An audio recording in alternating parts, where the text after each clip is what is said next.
All right, hey y'all, welcome back to the Austin Summit again. Yeehaw!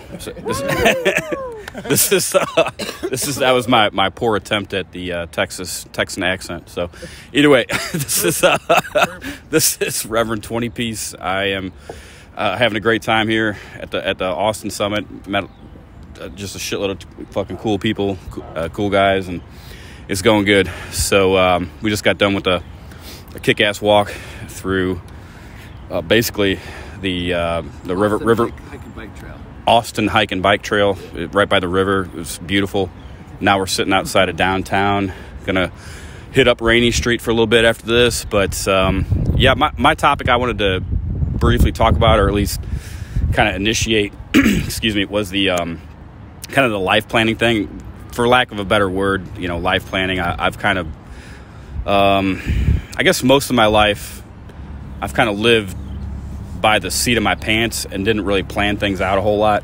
And now that I'm almost 45 years old and probably, past the midpoint of my life, most likely, I'm looking to try and make the most of the rest of the time I got left, whatever that is, 5 years, 10 years, 15 years, 20, hopefully, we'll see.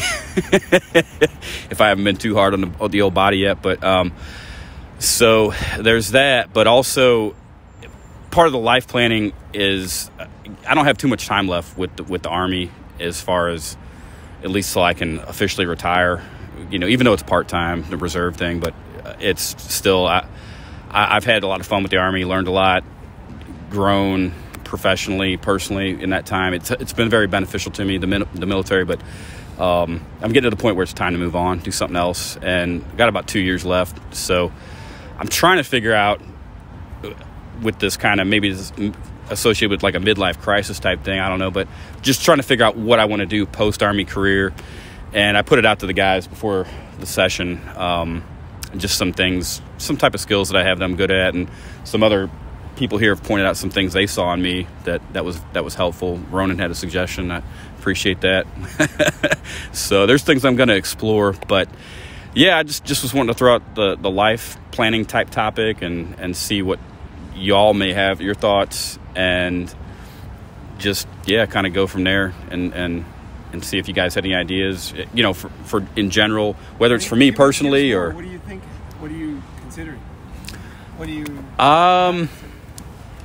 Well, I was talking earlier with multiple guys on the walk, and there's definitely things that I know that I don't want to do and don't like, and that's the easier part. I think it was actually when we were talking earlier, and I know more what I don't want to do versus what I actually want to do, and I know. I mean, really, honestly, I don't want to I want to just not fucking work and just have fun, but hike and Amen. See national parks and fucking travel around the country and that type of shit. Can you use Chapter 33 to go back to school and help them pay for it? You can go back the mic to... because it's harder to hear you. You can go back to the school, like, have fun, fuck, like, girls, Yeah, do, like, wait, That is an option, and a friend of mine actually does that. He uses his GI Bill to go to school full time, and he's been doing this shit for years. So he's like a permanent full-time student. I don't know how. He affords it somehow. So I mean, that is an option. I'm just I don't know. I haven't made a decision yet on anything. It's just I'm open to ideas and suggestions, but I really just want to stay as fit as I can. I love working out, exercise, hiking, swimming, pretty much anything outdoors. I do like, I tend to think of myself more as an introvert, but I do like meeting people. I don't have a problem meeting people, talking to people, getting to know people. That's not really an issue. But Ronin, even if this happens, and then I'll give all credit to Ronin, but I actually, he suggested possibly like a voice acting, something like that with cartoons or something like that. And I'm going to look into that. I don't know if it's going to happen or go anywhere with it, but it's that's something that I'm interested in. Before I went into the Army and shit like that, I used to do a lot of artwork, paint. I still occasionally do paint, do abstract, expressionist type artwork, and used to draw a lot. And I drew comic books and shit like that when I was in high school. And that shit got kind of derailed when I discovered girls, and fucking pussy became my main priority then. But at this point in my life, that's, a secondary type thing. But, so yeah, I mean, I don't know. I'm still trying to figure it all out, but that's just kind of some starter stuff. If anyone has any thoughts or maybe expand on it. I mean, I think the question I asked you earlier that you didn't really have the answer for is what do you want? I think everything has to start there. I think one of the things I noticed about Ronin when he was telling us about the different ventures, one of the different ventures that he went on is Ronin really starts with a vision of the thing he wanted. You were talking earlier, I want to run a company with a team around me. You had this vision of the thing you wanted before you even built it. And I know in my life when I was, chasing a career, I had a vision of I want to be in this office, I want to be with this team, I want to be, and that vision, holding on to that was like the thing that pulled me towards it almost. And I think it's deciding what you want is almost the hardest thing sometimes, but I think it's like that's where you really need to start. Yeah. And so yeah, I disagree completely. Well, and don't get me, apologize for cutting you off, but don't get me wrong, I'm not asking for the answer. I'm just more suggestions, or as you've gotten to know me, or in general, do you think this is a good topic to plan things out over an extended period of time? And this thing, I mainly was talking about the employment stuff here, but that project that I'm working on for the rest of the life planning, it includes retirement, lots of different factors, health, fitness, nutrition, and I'm making all these notes, and it's just something I'm working on as far as, am I on the right path even with that? Just brainstorming this whole big thing. You mentioned, and I think that's part of the challenge I have as well, is like you mentioned, if you could, you want to just party and do nothing, party, right? Like, like that. See, if that is the first, and for me too, I easily go into that rut. Like, all I care about is I'm just gonna be self-serving, just enjoy. It's hard, like, and I have, but I've been able to have that situation, but that alone, having something else, what John was saying, Jay was saying, finding something else might be what we need, right? Because I mean, when putting the partying and putting the having the fun, that's just gonna happen anyway, right? Or you put it, but putting that as the main focus, it's very hard to like come up with concrete things that actually are going to be more meaningful to us, right? And that's a great point, because I mean, I say that I just want to have fun and all this shit, but in reality, I do need a purpose, and it's figuring out what I want to do, what the purpose is going to be. And again, I'm not asking for the answer. I got a lot of shit wrote down, and I'm just trying to figure it out, I mean, I've thought a lot about purpose, and I think, one of the questions I really ponder now is who can I serve? What skills do I have? What do I bring to the table? Who can I make their life better through my life accomplishment? I mean, we're all here to learn from Ronin and his accomplishments and his life experience. He's serving us this weekend, and everybody. And I think you've got a lot of experience. You've got a lot of training. How can you use that to benefit other people? That's going to fulfill that need for purpose, I think, for you. So, right on. I think, I used to go to the military bases a lot in Japan, because I used to go there and like do meetings and help people, like go to the recovery centers and stuff. So kind of what we did on Friday nights, and I became friends with a lot of military guys. So I learned a lot about the military. And one thing I learned is that every military guy that I met is terrified of getting out of the military, because they do not know what they're going to do. Because in the military, you don't have to decide anything. It's just like, okay, now you're this, you're an E5, whatever. Now it's the next, you do this. Here's your new thing. You go to this country. They tell you this. And so it's very easy. Next mission. You have to, I mean, it's not easy. You could die and all that. But as far as planning, you don't have to do anything. So I don't think it's planning you're talking about. I don't think you're talking about life planning. It's just that you are at the end of something. And now it's terrifying jumping off. Because, and I think it's pretty normal what you're saying. Because I talk to these guys and try to help these guys. And so I know this is like super common. And I know that most people don't make this jump successfully. Most guys leave the military and it's kind of downhill. And other guys, they totally kick ass.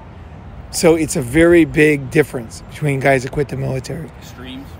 I don't know. It's like guys who can just go back in and fit into civilian society and kind of like take what they learned in that. So if it's, you learn to fix jet planes, they're now working, like one of the guys that listens to all these episodes, he's down in Korea, ex-military, he fixes planes. He got his training in the military, and he uses that training, and he gets paid well, lives where, interesting places, and he can do what he wants, right? So he used that training. Other guys I know have done, one of my friends started a hardware chain after the military, and in Japan, and did very well, like a DIY type thing, right? And he had very good connections because he was like a high-level Navy guy. And so he took those kind of like, those like high-level Navy buyers, they're like almost like Walmart buyers. They're like buying a lot of stuff. So they understand how to deal with vendors. And then he took that skill to buy hardware stuff. And then in Japan, to take things like that they didn't have there. Like those big can openers that we have, they didn't have those. So he brought those. And he did different things like that, right? So he took that skill. Other guys, they maybe built dormitories or whatever in the Navy, and then now they get out and they work on big projects, or they've done big projects, like huge projects for the military, and they take that skill. I think, one, I'd say it's very normal to be terrified when you quit the military because it really is sink or swim, right? So it's like your feeling is normal, but I don't think it's life planning. It's just like you're at the end of something. Like when somebody dies, if your wife died or mom dies, you have to change, or when you have to move cities, you got to fucking change, and you're like totally have the unknown in front of you. It's not about life plan. It's about like, I'm jumping off the unknown. What am I going to do? I would say if it was me, the first thing I would do is I would think of any military guys that who were successful after the military. Talk to every one of those guys. Yeah. Every guy you can meet was successful after the military, and pick that guy's brain. If anybody's listening, you could contact Rev20Piece and talk to him if you're successful after the military, right? You want to talk to every fucking guy who did it before you. How did they think? What happened? It might be a connection you made in the military. So it could be one of those successful guys who knows the value of military guys. And, you're going to do what you say. He can research you pretty fast. And so those guys could help you. Like they might even want to work with you, right? Because they're like, okay, because I know my dad worked at a nuclear power plant, and that power plant was all ex-Navy guys. And they all helped each other to get jobs. And if you weren't in the Navy, ex-Navy, it was hard to get a good job or move up in the Navy. So I would look for also companies where there's a lot of people from the Army who they kind of help each other get jobs in certain areas. And those are going to be sweet jobs that they're going to kind of exclude other people because it's kind of like, got to help our brothers, right? Yeah. Got to help them out. So I'd say find the individuals. It's normal. Find those companies where they're just hiring. It could be a government guy. He went from the military to the government, and then he hires people, or he's got a team, and he would like to hire you, another, like a brother, right? Yeah. So those would be pretty. I do have another thing to add though, to my background for context, just to maybe it'll help, maybe it won't. Is that I am currently in the Army Reserve, so I'm talking about ending my reserve career, which is you get good 20 years, you qualify for retirement. So, but I do have experience. I've been in the real world, the civilian world, but my current civilian job is tied to my reserve job. I work for the DOD as a civilian, so for the federal government. So it's like, but to keep my federal job, I have to stay in the reserve. It's a dual status job. So basically, when I retire from the military, I'm going to lose my civilian job too. And so it will be a complete career change. But I've been in the real world. I used to be an ASC certified master mechanic, but I have no interest in going back to wrenching on cars and shit. I've done plenty of that type of stuff. I want to do something totally different is what I'm looking to do. Not necessarily even military related, but that is an option. Contracting, stuff like that. So No, I wasn't saying contract. I'm saying companies where a bunch of guys have gone. It's kind of like in California, right? All the highway people are from Iran for some reason. Oh, yeah. And all the Iranians, they all hire other Iranians to do the highway. So if you're Iranian, go to the Hawaii highway. Yeah. You can have good opportunities, right? So there's certain companies, like my dad's company was all Navy guys. He was a Navy, so it was harder for him. So he would complain about it. So I heard that. I'm like, that's interesting. If I was Navy, I would go there. So find these places where it's not a contract for the military. it's a company where a bunch of military guys now go, and they might have, they might hire you easier. Yeah. They might understand your value more, Yeah. This is like kind of foot in the door type thing. It's something in a way. Well, they've already gotten, this is what they do. Yeah. And find those places and get that job there, because then that job can lead to another job that's not in that place. Because you're just making, it's like crossing the river, feeling the stones, the Chinese saying, right? Yeah. You're going across the river and you don't know, you can't see the stones. The water's rushing and you're putting your foot out there and you're feeling for that first stone. And then, okay, there's one stone. You don't know where the next one's going to be. It might not be there. But you're looking for the next one and you're feeling for that next one. And you say, oh, there it is, okay. And then you're growing. That's how you're doing it, right? So one job leads to another job. It's not like life planning. It's more like survival. Getting that next thing, And on that note, excellent transition. Like, I know a little bit about you, and you hosted the Ozarks Summit, right? And the Ozarks is like the wilds meets, the swamplands. Well, from what I understand, right? But a lot of the dudes that they're out there, they're all about like hunting. They're all about like freedom. Like Mike has said earlier, he's like, I can piss off my fucking porch and shoot a fucking rifle. That's fucking freedom. And the thing is like there's a whole generation of men living in the cities that don't know those experiences. And right now, like all these fuckers living in the cities just got red pilled. So like I'm telling you, there's dudes like me who are like, fuck the city life. I think I want to go rural. So you have a perfect property, you have the experience, you have, artillery experience, about gun safety, about discipline, and about the outdoors. And that's invaluable. There's dudes who would fucking pay to fucking have that knowledge imparted on them. I would. Right on. I appreciate that. That's like a business thing. Yeah. But also to, I guess, and it's somewhat the segue though, Dale, we had also been talking, he's possibly interested in a career change too. Do you have any thoughts on that, on your personal experience? Yeah, I'm sure I do. And some of that is, like I said yesterday, actually putting thoughts into actions. And I think I'm pretty good at thinking about a lot of things. And so the time is to just take action on a lot of fronts. But actually, I'm just going to digress, because I was thinking for your situation, and I was thinking about some of the input that I've shared this weekend. I was just sitting here thinking, like, am I kind of a broken record? Because I'm thinking about future planning, and I keep thinking about housing and energy. And so, but like for you, and for a lot of people, it's like, I think part of that life planning is, if you want to own a home, where is that going to be? Can you do that? Can you make that something that is something where you could rent it out part of your life and you then could be flexible? Or is that something that you're not interested in? But if you are, is it possible to do something like that? Otherwise, you're not going to hear yourself. Yeah. Is it possible to incorporate something like that into your life plan? Because I keep thinking that is something that will give a lot of the freedom and the enablement to do some of the things that you want to do. So back to me, I think, I'm thinking about some decisions regarding solar power and home construction, and actually leaning towards leaving those things behind. And I think sometimes when I talk to people about those things, and they can kind of get a read about my level of excitement or lack thereof more than I can.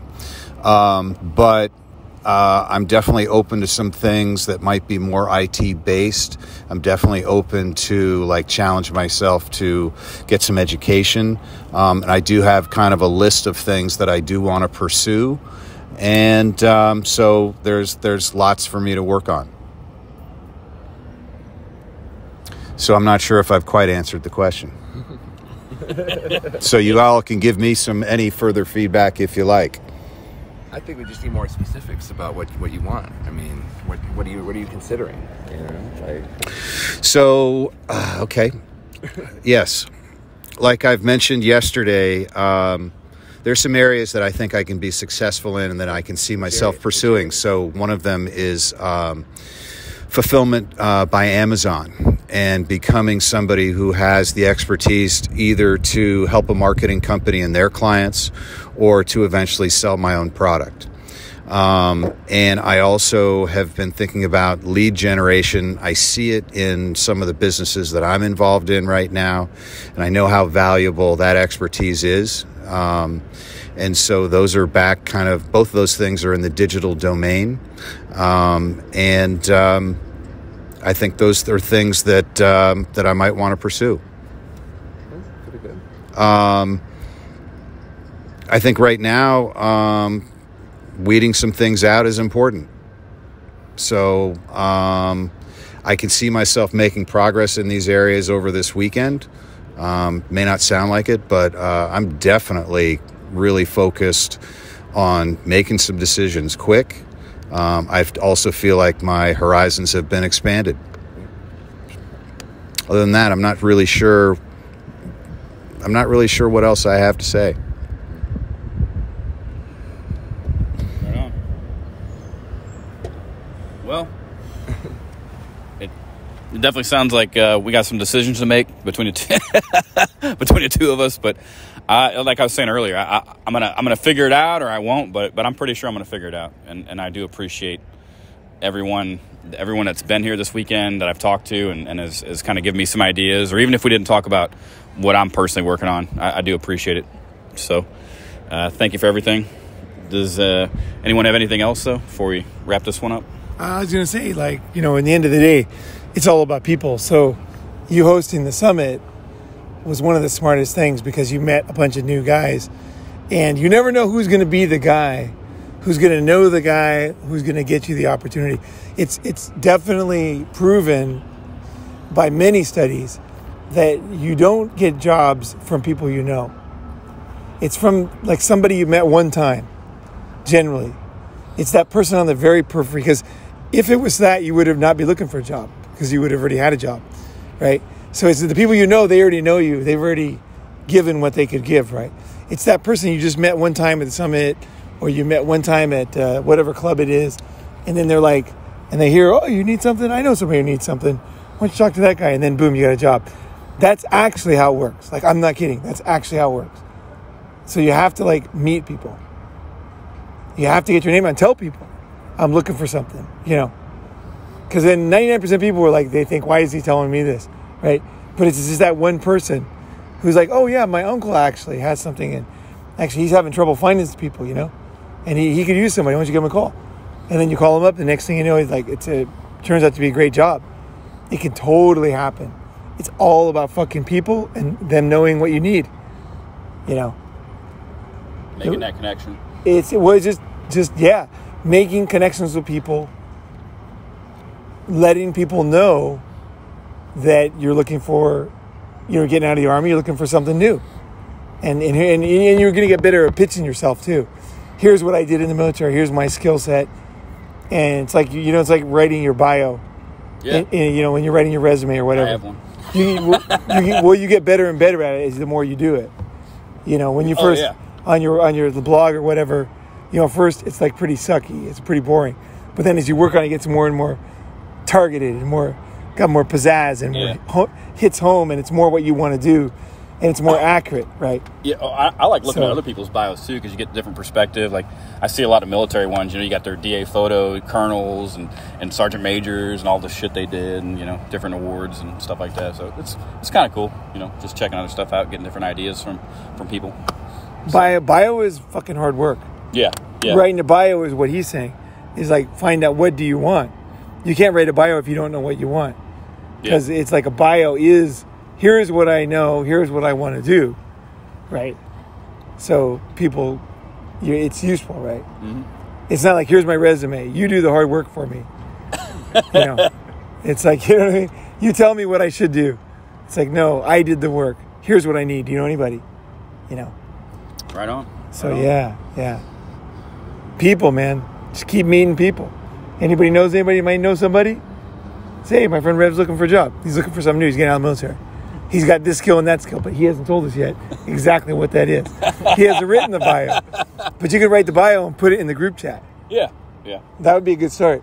Right on. Because then, you're going to be thinking, I don't want to write a shitty bio, because now, I've been in front of everybody. I was saying I'm going to write a bio, I'll do a good bio, like whatever. Yeah. Well, with the randomness of the internet, I mean, I've gotten into specifics if you were here at the summit with the group, but I'm not randomly on the internet, you know. But keep it kind of general. No, but the more that I know what you're you, saying. the more that you tell people, the more you work on it, it does get a lot better. I've written a lot of bios, and they're a son of a bitch hard. Yeah. You know, they really are hard, and each one's new because you're in a different stage of your life. You know, I've written a lot of bios for myself, and it's hard. I mean, I can write a shitty bio in 2 seconds, right? Yeah. But I mean, to really write a bio that is good. Well, this is kind of separate off topic, but I mean, I do with the rank that I'm at and the position that I'm in, I have to do about, you know, I'm in management too, basically. What I do is an NCO, and, you know, I've been a first sergeant, a platoon sergeant, detachment sergeant, all kinds of different shit, but leading troops. But I have to write evaluations. Writing a shitty evaluation for somebody is easy. It's the soldiers that are good and outstanding. I take my time, and those are the hard ones because I want to make that person shine, you know, for when they go up for promotion. So anybody that works hard for me, you know, I really want to go the extra mile for them. So, but related to that though, writing something good, in my opinion, does take that extra effort. Yeah, doing the shitty one is that's too fucking easy. You're a shitbag soldier. No problem. I got you. That's the easy one. I can do that in 10 minutes. But the good bio, I want to concentrate on that and take care of that guy. Right, and do it for yourself. Yeah. So do it for yourself. Write that bio and. Yep. That is a tough thing for me though, sucking my own dick and you know, promoting myself. It is hard. That's the thing. It's hard to be to be honest and transparent and accurate. Yeah. You know, like, so that's remembering all the shit that I've done. Yeah, even going back and trying to figure that out. And see it from a company perspective, right? Yep. Like, what would be useful? What could I use that for? Yep. You know, the other thing I was just thinking you could do in the meantime, you could have a blog after the military.com or something, right? And it's like, you know, I'm leaving the military and what I'm going to do, and start writing about it. Start writing about your travails. It might already be out there. I'll Google it. And the difficulty of what it is like getting out of the military, the struggles. And then people might listen, and then a civilian, you know, like, because I've had businesses, and if I saw somebody who is describing a set of skills that I didn't really know existed, like, you know what I mean? Like, a reliable person's hard to find, right? Yeah. So when I read a soldier thing, I could see myself going, man, these military guys, they do what they say. They don't fuck around, right? And then I could say, well, I would like to meet this guy, you know? Because a lot of civilians don't quite do that, you know. But it seems to me like military guys is more likely. Certain level of discipline. Yeah. Inherent, yeah. So describe that. Describe your travails. Start writing your blog. Start doing it public. Send it around. And you never know. Like, sometimes, you know, like a girl will give you a mercy fuck, right? You know? Yeah. Someone might even give you a mercy job. Like, just to get you going, you know? And maybe fuck me too. There you go. A lot of hiring managers are women, man. It's the fucking truth. A lot of companies, HR is all women. It's always HR is all women. Yeah. And they're the ones who hire. HR, it's not the company. It's HR. They're the ones who do the whole thing. Yeah. So selling myself to her. Yeah. HR lady. Yeah. Yeah. Yeah. Right on. So there you go. There's some ideas. Hell yeah. All right. Appreciate it. Thank you very much. All right, guys. Let's it's dark. We're gonna to Rainy Street. If you guys know, it's a bar street. It's a lot of fun. We're gonna cruise around. Oh, the girls are there already? Okay. Cool. All right. Thanks for listening, guys.